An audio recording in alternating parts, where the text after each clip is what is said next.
Now we will go to discuss about the objectives of commerce. Already discussed about the functions of commerce.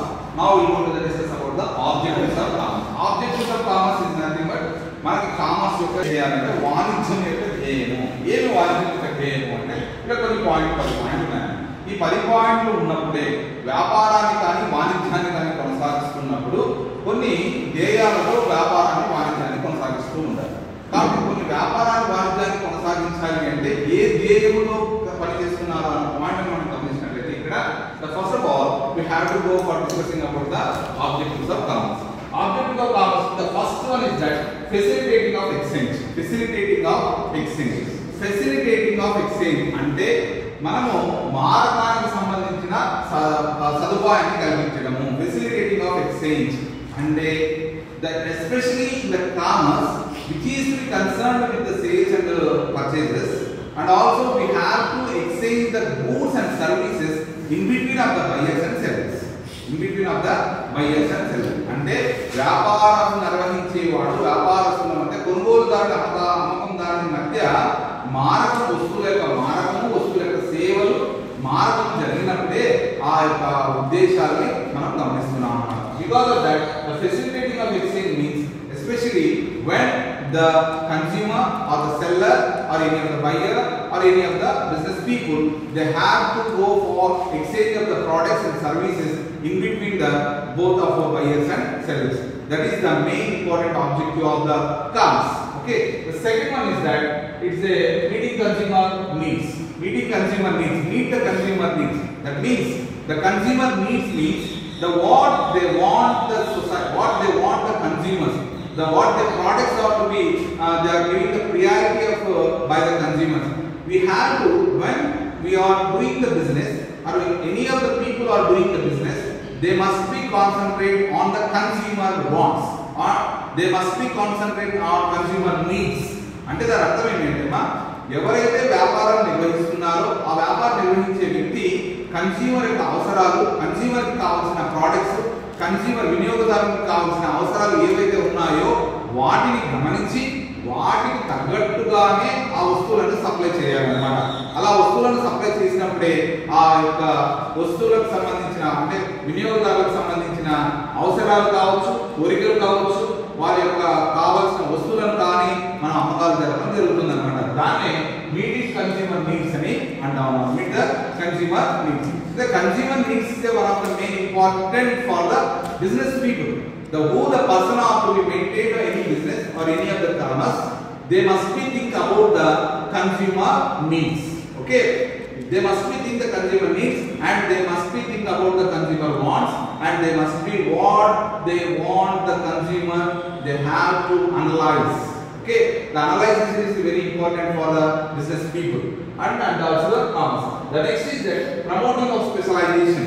The promoting of specialization is also one of the main important objective of commerce. Because of that, when we are doing the business, it will be promote the goods and promote the any of the products to in the market, and also they have to supply the goods to the market and supply the goods to the wholesaler, supply the goods to the retailer, and it will be fastly reached to the consumers. That is we call as a specialization.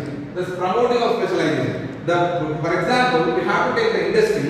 The industry is the number of products they are prepared, number of they are produced from different concept and different consumer needs.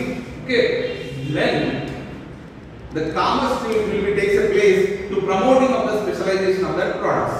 When the promoting of the specialization of the products, automatically consumer they must be go for the purchasing of that products. దాని అర్థం ఏంటంటే ఎప్పుడైతే కొత్త వస్తువులను కానీ వస్తువులను తయారు చేసిన పరిశ్రమలు ఏదైతే ఉంటాయో ఆ పరిశ్రమలు తయారు చేసిన వస్తువులన్నిటిని కూడా మార్కెట్లోకి ప్రవేశపెట్టిన వెంటనే ఈ వాణిజ్యం అంటే కామర్స్ జరిగే పీపుల్ కానీ మనం కానీ ఏం చేస్తాము అంటే ఈ వస్తువులు వచ్చాయి, ఈ వస్తువులు తీసుకోండి, ఈ వస్తువులని కొనుగోలు చేయండి అని అడ్వర్టైజ్మెంట్ ద్వారా కావచ్చు, లేదంటే కన్స్యూమర్ కి డైరెక్ట్ గా కాబట్టి చెప్పడాన్ని ప్రమోటింగ్ ఆఫ్ స్పెషలైజేషన్ అని అంటాము. ఆ వస్తువుల యొక్క ప్రత్యేకతను తెలియజేస్తూ వాటిని వస్తువులను అమ్మకాము జరపడమే ఈ కామర్స్ యొక్క ముఖ్యమైన ఉద్దేశం. The next is that enhancing of economic growth.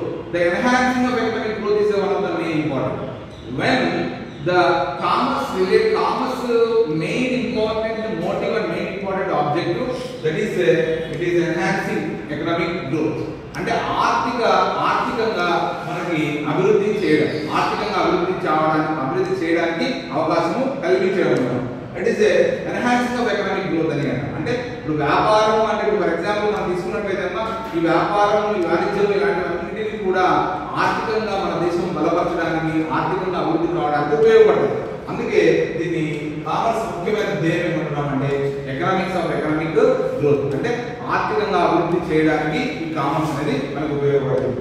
And the next is that generating of environment. This is one of the main important objective.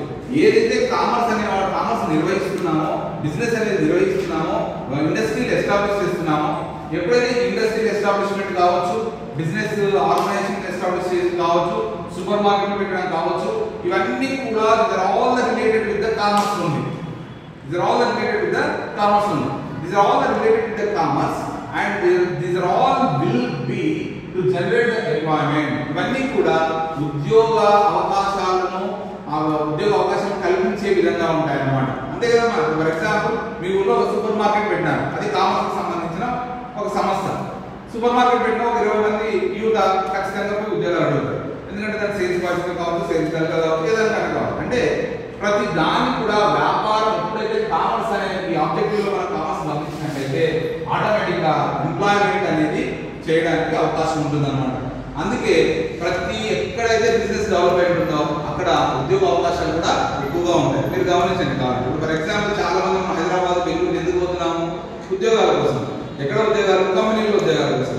కంపెనీలో వస్తువులను తయారు చేయడం కావచ్చు, వస్తువులను సృష్టించడం కావచ్చు, వ్యాపారం కావచ్చు, వాణిజ్యం కావచ్చు, కొత్త వస్తువులను నవీకరణ చేయడం కావచ్చు, ఏవైనా కావచ్చు, అన్నిటికీ కూడా హ్యూమన్ రిసోర్సెస్ అనేది చాలా ఇంపార్టెంట్. ఆ హ్యూమన్ రిసోర్సెస్ మనం ఇక్కడ ఏం చెప్పుకుంటున్నామంటే జనరేటింగ్ ఆఫ్ ఎంప్లాయ్మెంట్ అని చెప్తున్నాం అన్నమాట.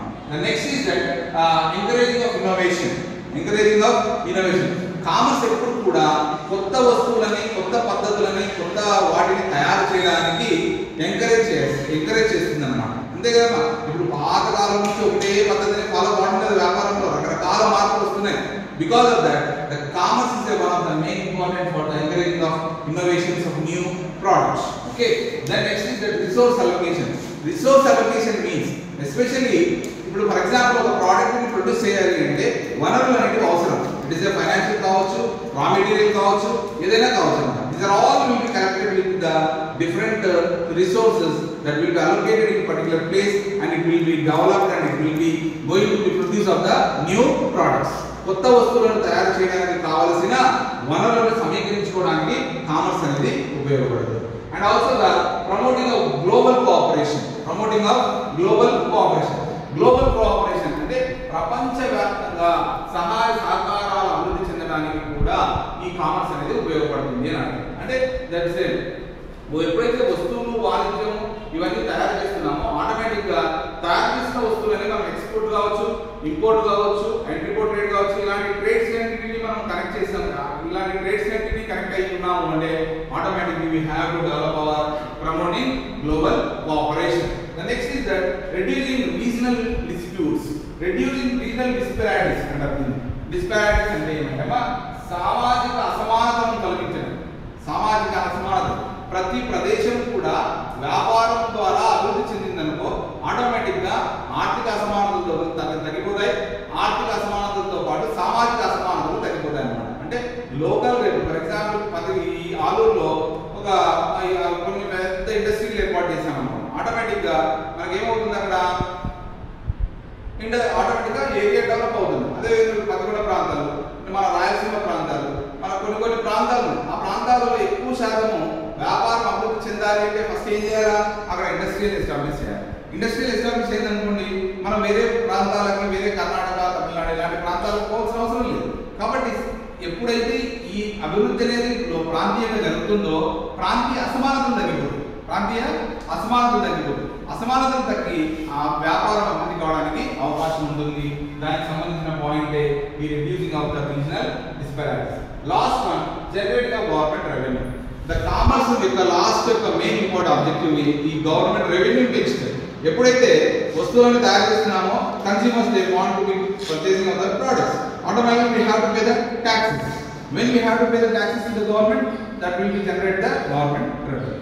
That is the point of objectives of commerce. అంటే కామర్స్ కి సంబంధించిన పాయింట్లు ఆబ్జెక్ట్ కి సంబంధించిన పాయింట్లు గమనించినట్లయితే అన్ని కూడా జనరల్ పాయింట్. ఇవన్నీ ఉన్నప్పుడే, ఇవన్నీ ధ్యేయాలను కలిగినప్పుడే ఒక ప్రాంతం కావచ్చు, ఒక దేశం కావచ్చు, లేదంటే మనలాంటి గ్రామీణ ప్రాంతాల